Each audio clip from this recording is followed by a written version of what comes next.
Bien, pues muy buenos días a todos. Vamos a iniciar, bueno, continuar, ¿no? Porque ya iniciamos. Vamos a continuar.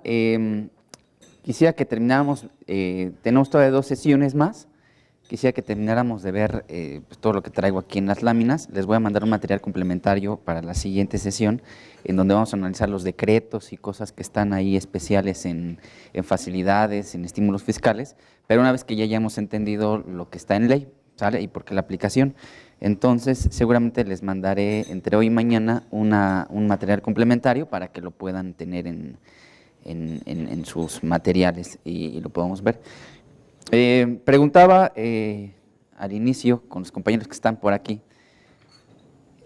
creo que nos quedamos por aquí, ¿verdad? Y vamos a ver el tema de los exentos, ¿sí? De repente se me va el avión porque el mismo tema lo doy en todos lados, entonces no sé en dónde me quedo, en uno o en otro. Entonces, si todos están de acuerdo, me parece que ya habíamos revisado lo que es la tasa cero.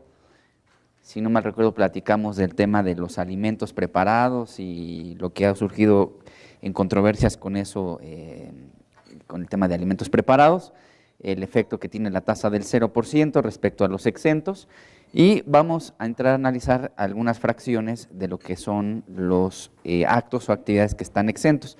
Hay que recordar que la ley, o dentro de la ley, vamos a tener diversos actos o actividades. Algunos estarán contemplados dentro de la ley y otros no están contemplados dentro de la ley. Me refiero, por ejemplo, a los que denominamos actos no objeto. O sea, son actos, son actividades, pero no están contemplados dentro de la ley. Entonces, esos actos o actividades que no son objeto, pues simplemente no están regulados en ley y no hay obligación de pagar el impuesto por ellos. Lo platicábamos, por ejemplo, o lo podemos ver muy claro cuando tenemos ventas en el extranjero, cuya entrega material o envío se hace desde el extranjero o se hace en el extranjero. Como son actos que no están o no se llevan a cabo dentro de territorio nacional, son actos no objetos para efectos de IVA. Cuando hablamos de actos exentos, son actividades y actos que están contemplados dentro de la ley, que nacen como actos gravados, pero la ley los excluye por alguna razón, por algún motivo. Hay que recordar que siempre lo que corresponde a exenciones, estímulos fiscales, generalmente van enfocados a una protección de algún sector vulnerable, la protección de alguna actividad o para fomentar el desarrollo también de actividades.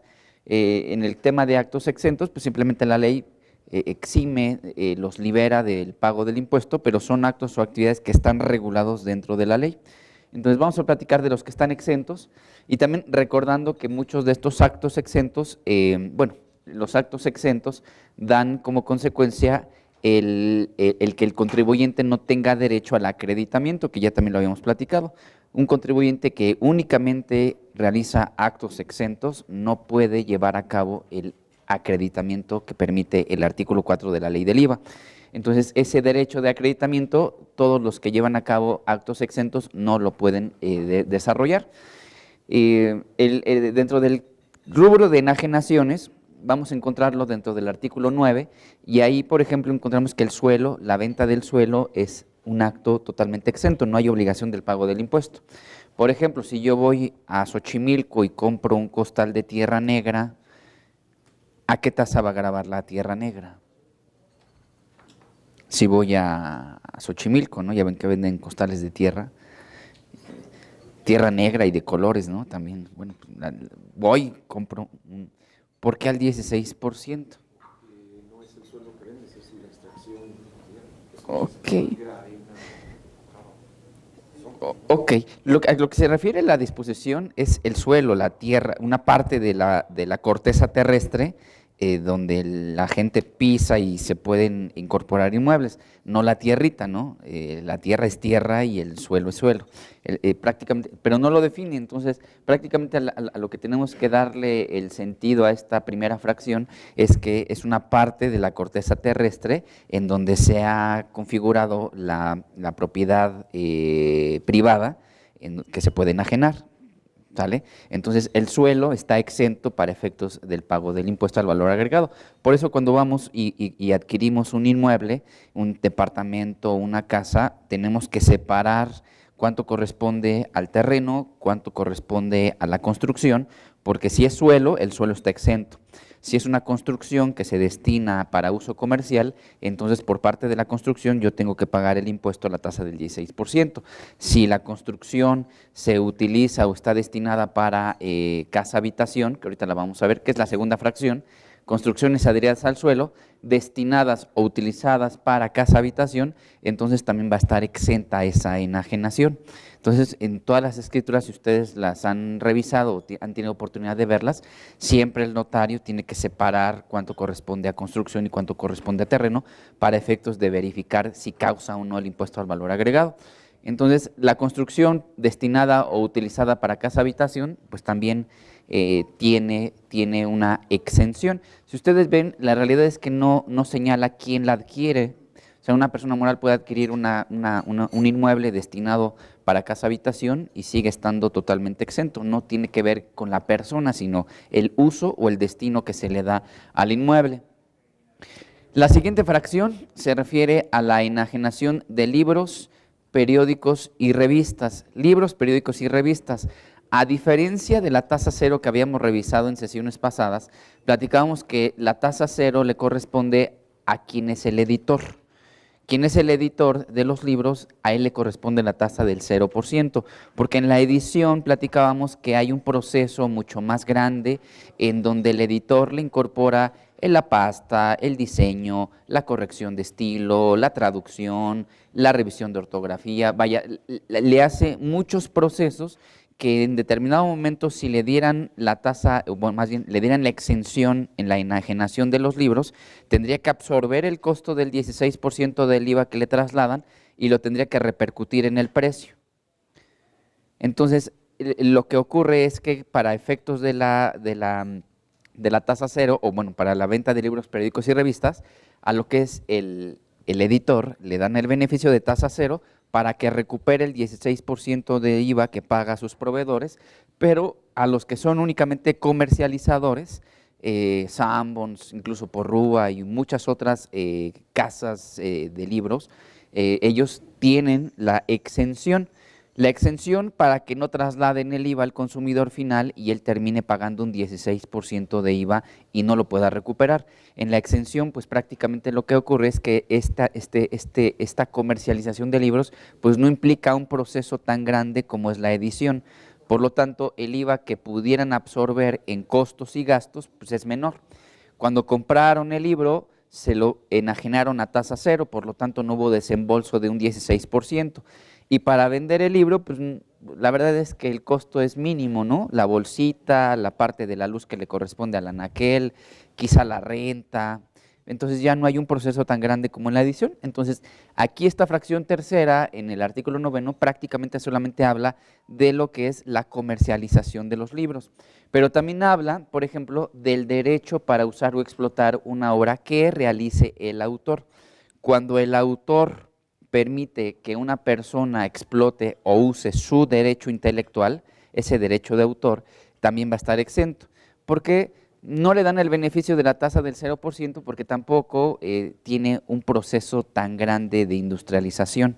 El autor para hacer una obra, pues nada más tiene que sentarse un día, inspirarse, a lo mejor echarse 2 copas y le sale la inspiración, ¿no? 2 hojas y una pluma y se acabó.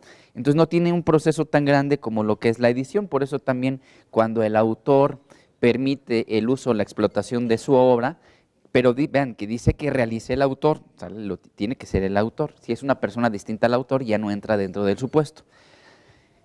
Y el siguiente, bienes muebles, la enajenación de bienes muebles usados, excepto cuando es enajenado por una empresa. Aquí prácticamente tenemos que identificar muy bien varios elementos. Lo primero, que es un bien mueble.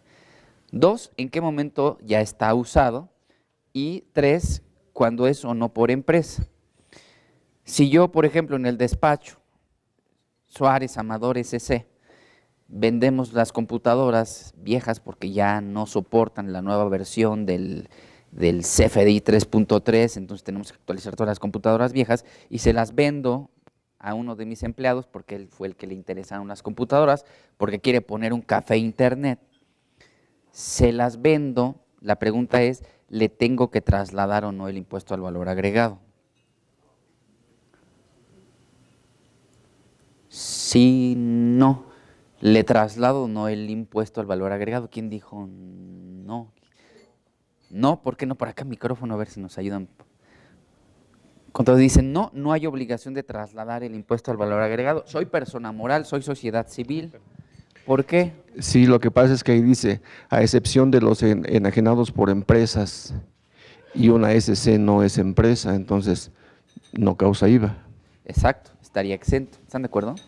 De repente el concepto empresa, por ejemplo, lo identificamos con una persona moral, ¿no? Una entidad constituida por más de una persona. Bueno, ahora ya con una persona con el tema de las SAS, ¿no? Pero generalmente el término empresa, económicamente, pues sí podemos, o se conceptualiza que es una persona moral, ¿no?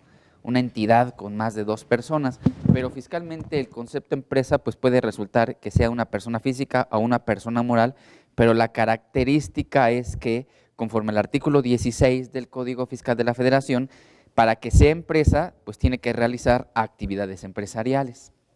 Y el artículo 16 establece que las actividades empresariales son las comerciales, las industriales, las agrícolas, las pesqueras, las silvícolas. Entonces, cuando una persona moral o persona física realiza cualquiera de esas actividades, entonces estamos ante una empresa. Una sociedad civil, por su naturaleza, no es una empresa, porque no realiza ni actividades comerciales, no realiza ni actividades industriales, agrícolas, pesqueras, silvícolas, sino simplemente hace actos civiles. Por lo tanto, si una empresa, si una sociedad civil enajena bienes muebles, por ejemplo, en el caso del despacho que vende las computadoras viejas, entonces tiene que enajenarlas exentas del pago del impuesto, porque son bienes muebles, las computadoras son bienes muebles, están usadas, y dos, no son enajenadas por empresa, ¿sale? Entonces sí es muy importante tener en cuenta esta característica. Pregunta. Entonces, por ejemplo, si una persona física vende un bien, una computadora, como usted decía, a otra persona física, pero las dos son actividad empresarial, entonces grava IVA. Sí, sí, porque yo como persona física que enajeno un bien a otra persona física, quien importa no es quien adquiere, sino quien enajena. O sea, mi trabajador no es empresa porque no realiza actividad empresarial, pero eso no es lo que va a configurar el elemento del tributo, si es exento o gravado, sino quien enajena. Quien enajena, si es empresa y es usado el bien mueble, grava. Si quien enajena no es empresa y es usado el bien mueble, entonces está exento del pago del impuesto.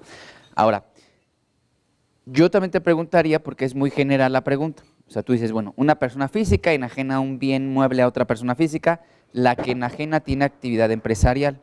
Pero hay que recordar también que en la persona física tenemos también la configuración de patrimonios fiscales totalmente diferentes, porque la persona física tiene salarios, eso no es actividad empresarial, ni tampoco está dentro del marco civil, sino es laboral. Puede tener actividad empresarial y puede tener bienes dentro de la actividad empresarial, puede tener bienes que no están ni en la actividad empresarial porque son bienes patrimoniales.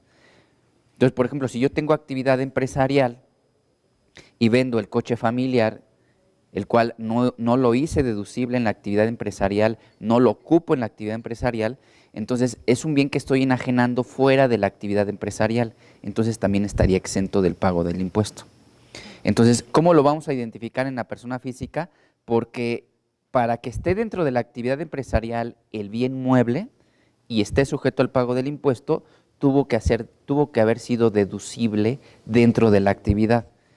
Si no es deducible dentro de la actividad, entonces está fuera del patrimonio comercial, industrial, empresarial, y entonces la enajenación estaría exenta del pago del impuesto. Por eso habría que identificar qué tipo de bien está enajenando. Está bien, es empresa, pero ¿qué tipo de bienes lo hizo deducible? Vaya, la pregunta con el cliente sería, ¿lo hiciste deducible en la actividad empresarial? Y hay que recordar también que en el capítulo 2, sección primera del título 4, tenemos en esa sección a dos personas. La persona física que realiza actividad empresarial y la persona física que es profesionista independiente. No por el hecho que estén en el mismo capítulo ya son empresarios los dos. Entonces, puede ser que una persona física con actividad profesional enajene su computadora vieja y está exenta porque su actividad no es la empresarial, aun y cuando esté en el mismo capítulo. Entonces, pues es interesante ubicar esa parte. Bienes muebles, pues habría que entrar un poquito a detalle al tema del Código Civil, porque recuerden que bien mueble hay, por definición, dos características. Puede estar definido el bien mueble por su característica, por su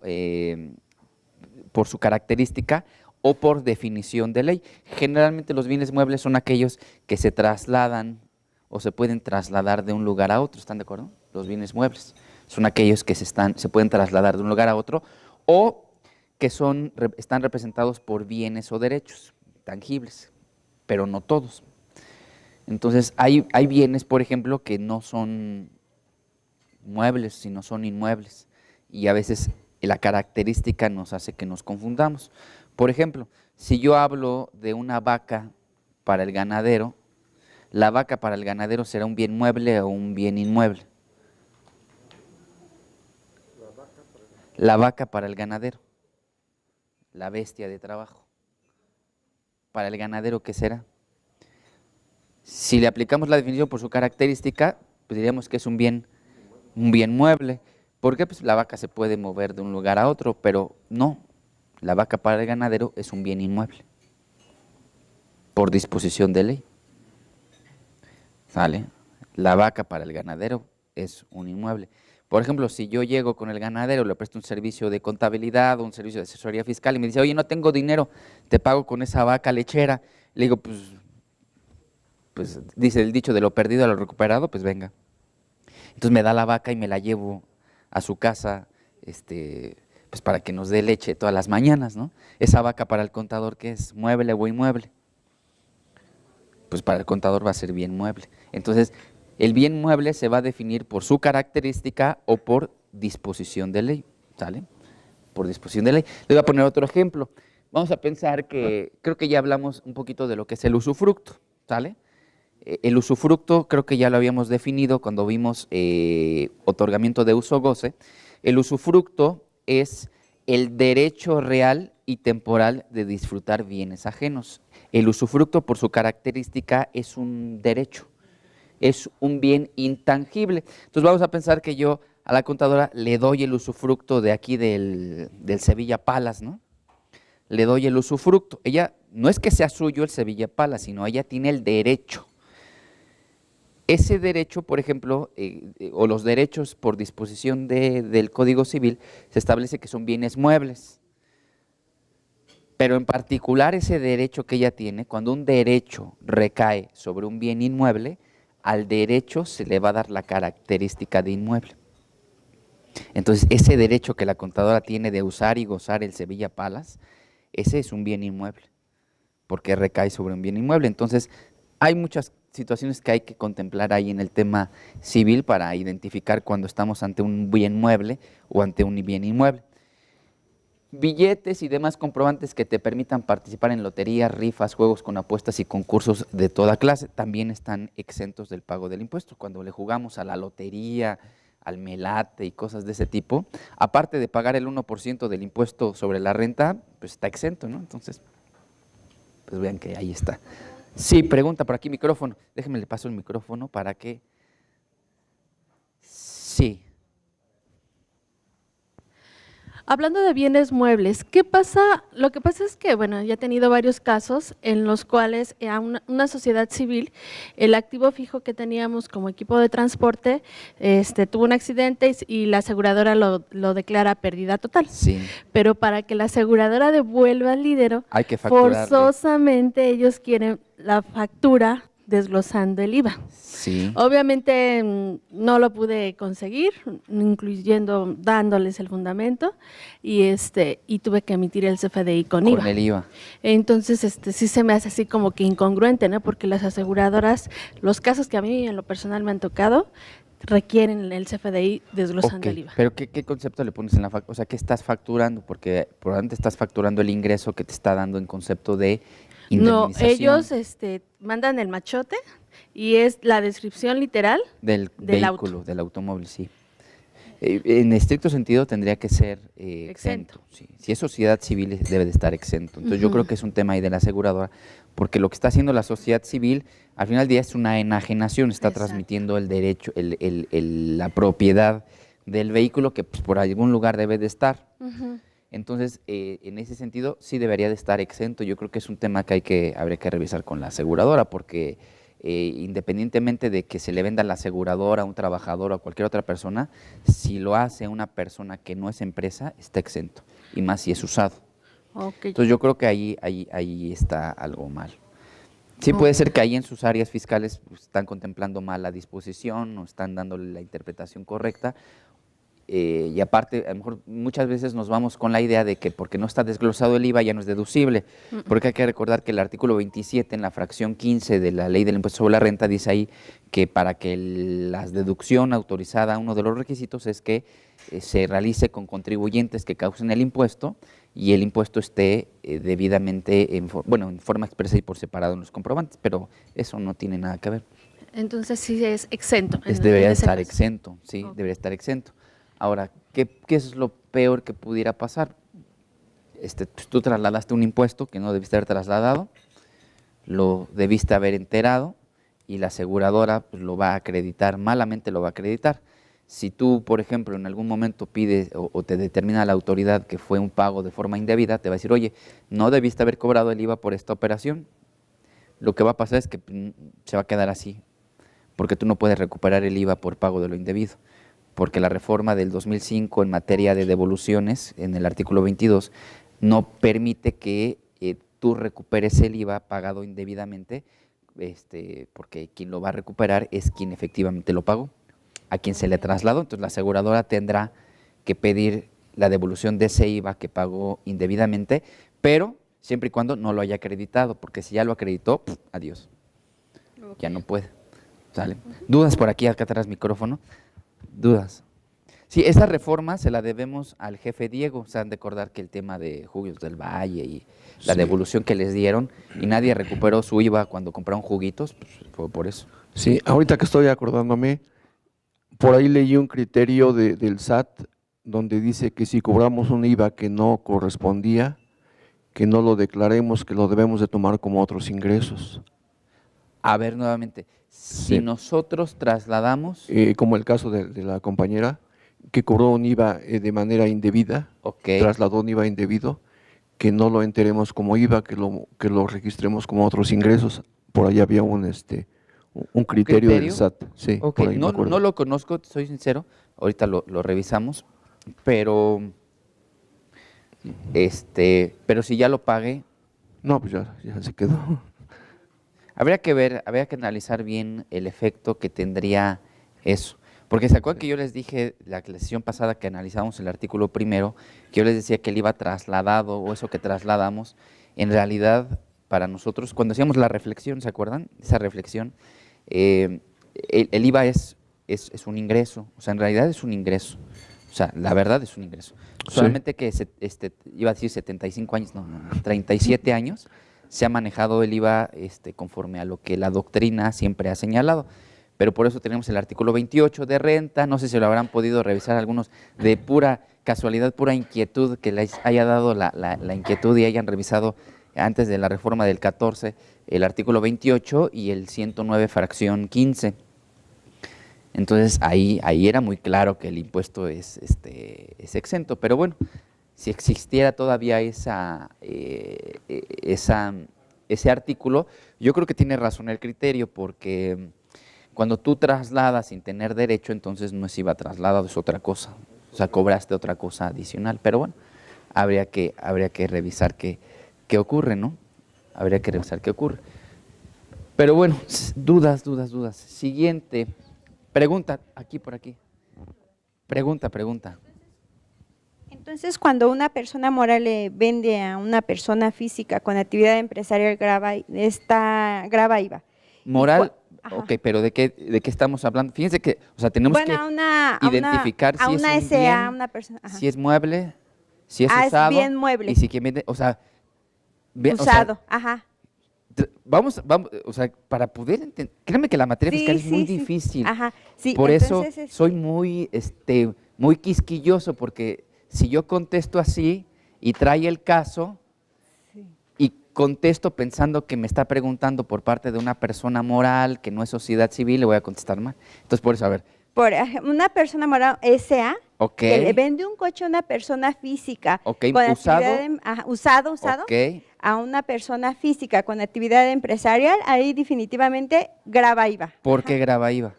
Porque no está dentro del artículo 9, ¿sí? Es que fíjese que no importa si el adquirente es empresa o no, sino que lo que importa es el enajenante, quien vende. Ajá. El adquirente a nosotros nos vale gorro.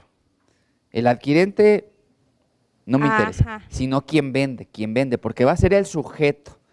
Recuerden que, miren, para poder saber quién causa el impuesto, lo que tenemos que atender es al sujeto. Recuerden que en la materia tributaria tenemos elementos esenciales: sujeto, objeto, base, tasa, tarifa. El sujeto definido como tal es la persona física o moral que va a contribuir al gasto público, la que va a pagar el impuesto. Entonces, por eso tenemos que atender al sujeto. Ahora, el artículo 2, por ejemplo, el artículo 2 del Código Fiscal de la Federación, en su fracción primera, señala que impuesto es la contribución establecida en ley a cargo de personas físicas y morales que se colocan en la situación jurídica o de hecho. Por eso, si la ley de IVA grava el impuesto hacia el enajenante, entonces tenemos que atender al enajenante. Nada ¿Sale? más. El adquirente no nos interesa, ¿sale? No nos muy interesa bien. quién es el adquirente. Entonces, por ejemplo, el otro caso sería una persona moral vende un automóvil usado a una persona física que no tiene nada de actividad empresarial, Tenga o no tenga actividad empresarial, grava IVA. hay que trasladarle el IVA, Muy bien. ¿sale? Hay que trasladar el IVA. Ahí lo que interesa es el enajenante, ¿sale? En el tema de enajenación. Ya después, seguramente, bueno, creo que ya lo habíamos visto, cuando se trata, por ejemplo, de servicios, si hay causación de impuesto o no en territorio nacional, sí tenemos que atender alguna característica del que recibe el servicio, por ejemplo, la residencia. ¿Se acuerdan del cuadrito que veíamos? Ahí sí hay que ver la característica de la persona que recibe el servicio, porque si ambos son residentes en el país y hablamos de servicios, entonces es un servicio en territorio nacional. Si estamos ante un servicio que presta un residente en territorio nacional a un extranjero, entonces estamos ante una exportación. Si quien presta el servicio es un extranjero y quien lo recibe es residente en territorio nacional, entonces estamos ante una importación. Entonces, sí, a veces sí hay que atender la característica de la otra persona, pero para otras cosas o en otros actos o actividades, ¿sale? Bueno, la enajenación de moneda nacional, todos los días enajenamos moneda nacional. Al ratito que salgan de aquí, que vayan a comprarse sus cigarros, su refresco, una agua, pues todos los días están ustedes enajenando moneda nacional. Cuando se suban al transporte público y compren su boleto de entrada, entonces verán que hay una enajenación de moneda nacional. ¿Qué ocurre? Pues esa enajenación está exenta. La venta de piezas de oro, de plata, que hubieran tenido el carácter de moneda nacional, también van a estar exentas del pago del impuesto, incluyendo las denominadas onzas Troy. Partes sociales, documentos pendientes de cobro y títulos de crédito, lingotes de oro con un contenido mínimo del 99% de dicho material, siempre que sea enajenado al menudeo al público en general, ¿sale? En esos casos también estamos ante una enajenación. El oro invariablemente se tiene que mezclar con otros metales para que se solidifique, ¿no? Para que no se… El oro, por su característica natural, es polvo. Entonces hay que mezclarlo con otros metales para que se unan los átomos del elemento, ¿no? Bueno, ya sabrán ustedes más de química que yo. Siguiente, enajenación de bienes efectuados entre residentes en el extranjero o por un residente en el extranjero a una persona moral que cuente con programas autorizados. Es muy frecuente, por ejemplo, que extranjeros tengan bienes aquí en el país y los enajenen aquí en el país. Vean que aquí en el tema de enajenación lo que implica es la residencia. Vamos a pensar que un extranjero tiene aquí una máquina y se la vende a otro compadre extranjero. La entrega material se va a hacer aquí en territorio nacional o el envío se va a hacer aquí en territorio nacional. Entonces, estaremos ante las características que vimos anteriormente, pero como los dos son extranjeros, entonces vamos a estar ante una enajenación exenta, ¿sale? Independientemente de que se haya enviado o entregado el bien materialmente aquí en territorio nacional. Aquí ven que la residencia le modifica o viene a cambiar la característica de hecho o no en territorio nacional. Entonces, si la enajenación de bienes es entre extranjeros, entonces habría que exentarla del pago de impuesto.